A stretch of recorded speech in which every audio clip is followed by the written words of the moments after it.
আমদানি বাড়ায় মার্কিন ডলার আরও দামি হয়ে উঠছে। মার্কিন ডলারের কাছে হোঁচট খাচ্ছে বাংলাদেশি টাকা।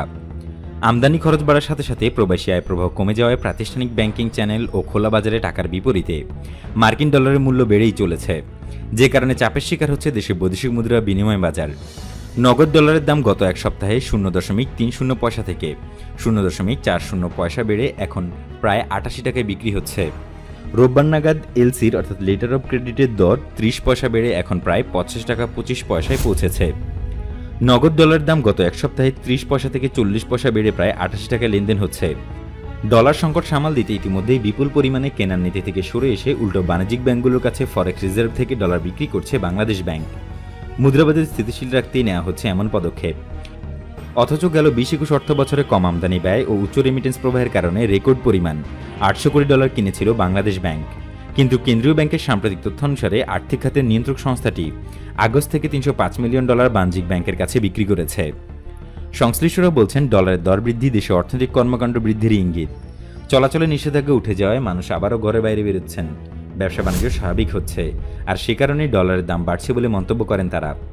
অন্যদিকে গত জুলাইয়ে আমদানি ব্যয় 21.63% উচ্চ গতি লক্ষ্য করা যায়। সে তুলনায় রপ্তানিতে হয় 10.54% নেতিবাচক প্রবৃদ্ধি, যা ডলারের চাহিদা বৃদ্ধি ও তার ফলে মুদ্রা বাজারের সংকটের পেছনে ভূমিকা রাখে।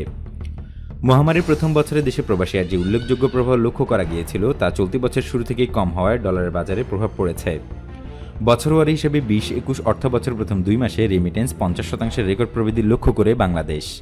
সেই তুলনায় চলতি অর্থ বছরের প্রথম 2 মাসে রেমিটেন্স 19% কমেছে। এ বিষয়ে জানতে চাইলে বাংলাদেশ ব্যাংকের নির্বাহী পরিচালক জানান, করোনা ভাইরাসের টিকার এলসি মূল্য পরিশোধ এবং সাম্প্রতিক সময়ে মূলধনী যন্ত্রপাতি আমদানি বেড়েছে। এ কারণেই দেশের বাজারে ডলারের চাহিদা বৃদ্ধি পাচ্ছে। তিনি আরও জানান, যেহেতু আমদানি বাড়ছে তাই ডলারের চাহিদাও বাড়ছে। সেই তুলনায় রপ্তানির পরিমাণও বাড়লে ডলারের মূল্য স্বাভাবিক অবস্থানে ফিরে আসবে। এছাড়া ডলারের দাম অস্বাভাবিক পর্যায়ে যাওয়ার অন্য কোনো লক্ষণ দেখতে পাচ্ছি না, কারণ আমাদের হাতে পর্যাপ্ত পরিমাণ ডলার রিজার্ভ রয়েছে।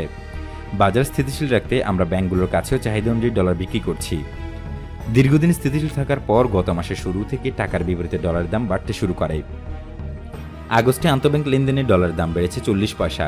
কেন্দ্রীয় ব্যাংকের নির্ধারণ করা আন্তঃব্যাংক ডলার বিনিময় রেট এখন 25 টাকা 20 পয়সা। এর আগে গত বছরের জুলাই থেকে গেল আগস্ট পর্যন্ত ডলারের দাম 84 টাকা 80 পয়সা স্থিতিশীল ছিল। ব্যাংকগুলোর তথ্য অনুযায়ী রোববার আমদানি ব্যয় মেটাতে ব্যবসায়ীদের থেকে দেশি ও বিদেশি খাতের বেশিরভাগ ব্যাংক 85 টাকা 25 পয়সা নিয়েছে। তবে নগদ ডলারের মূল্য বেশিরভাগ ব্যাংকে 27 টাকার উপরে রয়েছে।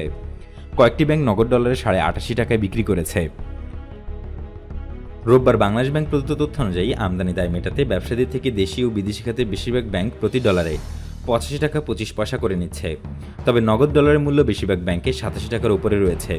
কয়েকটি ব্যাংক নগদ ডলার 88 টাকা 50 পয়সা দরেও বিক্রি করছে।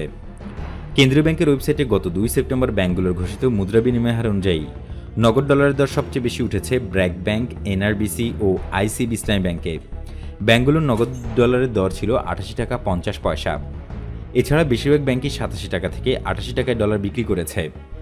সর্বনিম্ন দরে নগদ ডলার বিক্রি করেছে ন্যাশনাল ব্যাংক অব পাকিস্তান 85 টাকায় এবং বাংলাদেশ কমার্স ব্যাংকের প্রতি ডলারের দর ছিল 85 টাকা 60 পয়সা। এছাড়া রোববার কার্ভ বলে পরিচিত মুদ্রা বিনিময়ে খোলা বাজারে প্রতি ডলার বিক্রি হচ্ছে 87 টাকা 80 পয়সা থেকে 89 টাকা পর্যন্ত এবং কিনছে 87 টাকা থেকে 87 টাকা 30 পয়সা পর্যন্ত।